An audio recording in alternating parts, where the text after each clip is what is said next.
For this assignment, we choose about the Malay art. First of all, I will talk about the Malay art. According to the Dewan Bahasa dan Pustaka Dictionary 3rd edition 1997, art carries the meaning of a work including poetry, painting, music, and others created with talent or competence and the result of an invention. For this assignment also, we choose the Malay art of dance. Dance is the movement of the limbs according to the rhythm of the music. Dance can be done alone, in pairs, or in groups. Singing also often accompany a dance performance. Dance is a form of performance art that consists of a sequence of movement either improvised or deliberately chosen. These movements have aesthetic value and are often symbolic. Dance can be categorized and described by its choreography, by its repertoire of movement, or by its historical period, or place of origin. This time, we choose the dance of Ulek Mayang. Ulek Mayang is a traditional Malay dance originating from the state of Terengganu, Malaysia.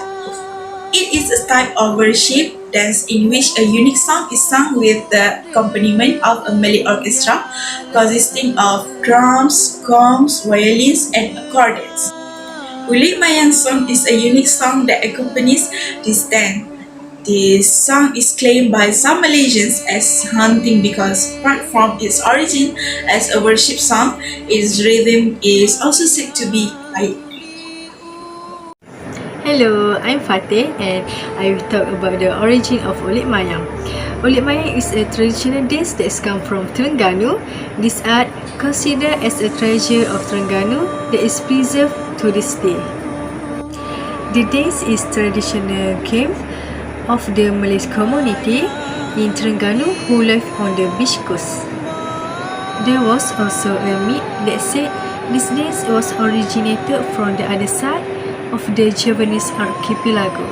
Ulek or Ulek is a reference to berdondan or menulek-ulek, which means to shout something by names, persuade to combat, which refers some spirits. This dance is performed by a group of people which consists of 10 until 15 people in a circle to adore the princess of the seven sisters, and this dance usually performed at night.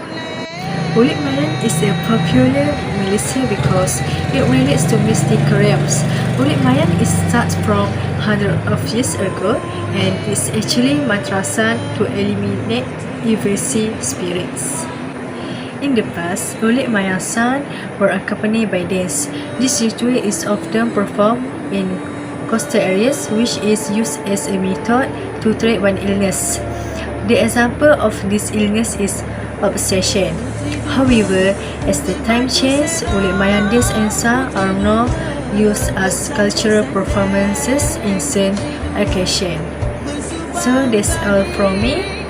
Thank you.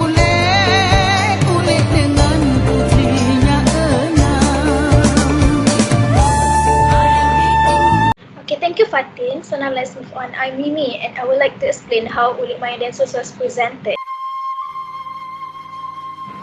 Firstly, this Ulek performance is played by using Mayang Pinang. Mayang is raised by passion and developed with semah of origin. This Mayang in this performance is smoked with incense and rubbed by coconut oil. After that, the candle is lit and then placed in a vase of kupaguri filled with water. Also, a princess of the seven sisters is called to complete the healing process.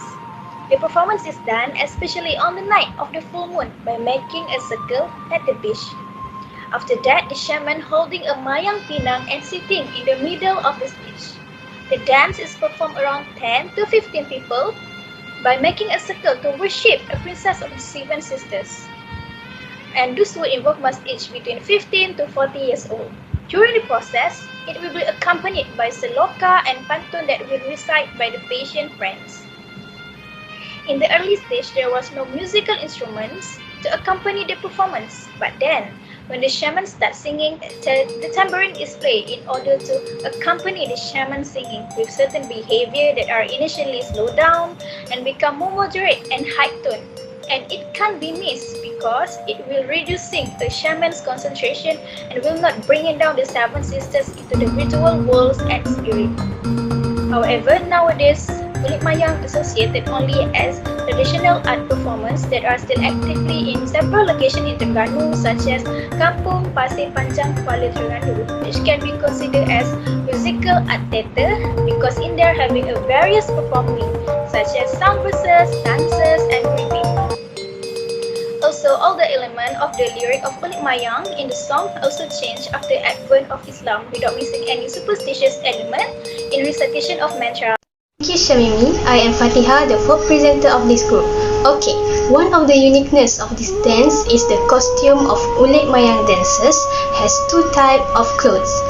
6 of the 7 dancers will normally wear a traditional dress such as a long sleeve songket, a silk material blouse, selendang, a long scarf that wore in waist and finger, sanggol, a hair knot, subang and earring, and long songket skirt in the lower body with other accessories. The main character of the dancer that played as a Tuan Putri, Madam Princess or Putri Tujuh, 7th Princess will use the same dress and accessories like the 6 other dancers, but the different thing is she will wear the short sleeve songket blouse and the color of her dress also are different. Usually, she will wear the yellow dress. This is to illustrate that she is the main princess of the dancer, while the male dancers, they will wear the traditional Malay male shirt like baju Melayu, a Malay male shirt. The Ulek Mayang song, which accompanies with the dance, narrates the story. Tradition holds that the song is supernatural in nature because it gives chills, especially when performed at sunset by the beach. However, the song remains popular and there are numerous contemporary renditions of it. Malaysian rock diva Ella recorded a rock version, while the thrash metal band Amok produced several instrumental versions of the song. The song maintains some of the traditional Terengganu pronunciation. Note that Mayang is a coconut palm blossom used to chase away spirits. Today, the elements of worship, mantra and mysticism have been extinguished in accordance with Islamic teachings. Now it only functions as a heritage dance by the Terengganu people. That's all from me. Next is please. Let's go. So, overall, although the Ulek Mayang dance has undergone changes, the original elements of Malay identity are still maintained. The value of the traditional heritage in the dance should be preserved for future generations. In addition, the high aesthetic value in terms of songs, melodies, and dance movements make the Ulek Mayang can be performed at all ages and doesn't influence the religion. Therefore, it's very appropriate for this Ulek Mayang dance performance to be absorbed by the younger generation, especially at the school level. They will be able to recognize and learn the beauty of Ulek Mayang dance. This can guarantee the continuity of Ulek Mayang dance in the long run. Finally, my group hopes that all traditional dances, not just Ulek Mayang dances, can be maintained in line with the current development of modernization. This is because cultural heritage is an identity for a society and a country. That's all from my group. I hope you all enjoy watching our video. Thank you.